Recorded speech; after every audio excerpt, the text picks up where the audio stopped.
Recently, Nintendo announced that later this year, they will be releasing a cheaper version of the Nintendo Switch named the Nintendo Switch Lite. The key differences about this new model compared to the older Switch are that the new model can only be played in the handheld mode, meaning it will not be able to connect up to your TV, and it has a lower price point of only $200 versus the $300 on the main Switch console. This new version of the Switch is something we've expected for quite a while now, and today I wanted to discuss more in depth the differences between the two models, and hopefully this video helps you decide on which version to purchase if you're deciding on getting a Switch in the near future. If you already have a Switch, bottom line is you probably shouldn't buy the Switch Mini, although I'm not gonna lie, they do look rather tempting as somebody who already does own an older Switch. So here's a side-by-side comparison graph of the two Switch versions courtesy of tomsguides.com. We've already gone over the price differences between the two models, and both models having the same processor should mean that the internals remain similar, so the performance should remain consistent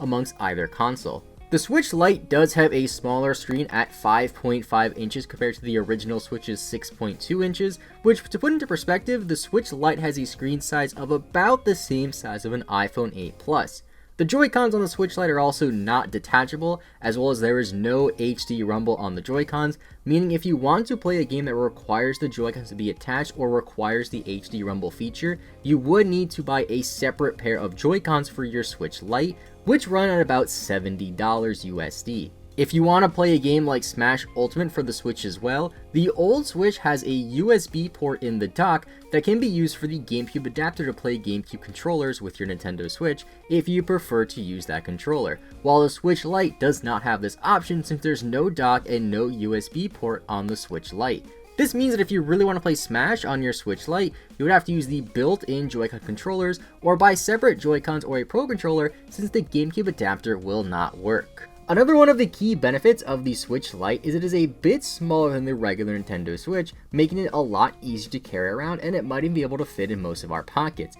It weighs a bit less as well, which is nice for traveling, and comes in some different colors that aren't offered on the old Switch. In terms of battery life, it's hard to get an accurate measure right now as I can't find the proper milliamp power of the new Switch's battery. But according to the graph, the Switch Lite should have slightly better battery life, although it is still very comparable to the original Switch. We'll have to wait and see for sure, however, since although the screen is smaller on the Switch Lite, which should help with the battery life, the overall smaller size of the console could result in a smaller battery as well, which even if you take the smaller screen into account, it could mean that the old Switch could have a better battery life, but again, we don't know for sure. I think it's safe to assume, however, the Switch Mini will still at least have a comparable battery life to the original Switch console. And those are just some of the key differences between the two Switch consoles. If you were wondering which of the two is better overall, I would still have to give it to the old original Nintendo Switch, mainly due to its ability to be able to play it on a TV, which was the main gimmick of the Switch being a home and hybrid mobile console, the detachable Joy-Cons,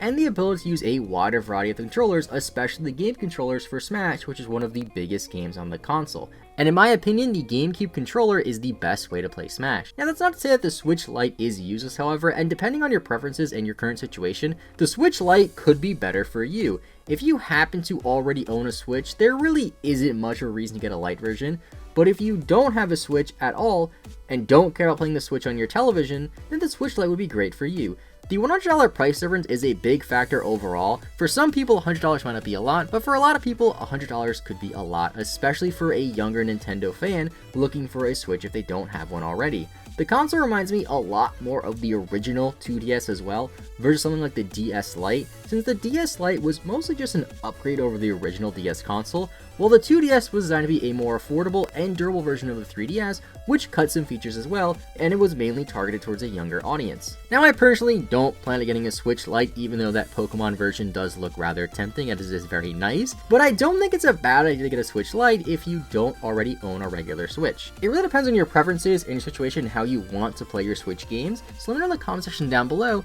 if you plan to get a Nintendo Switch Lite or not.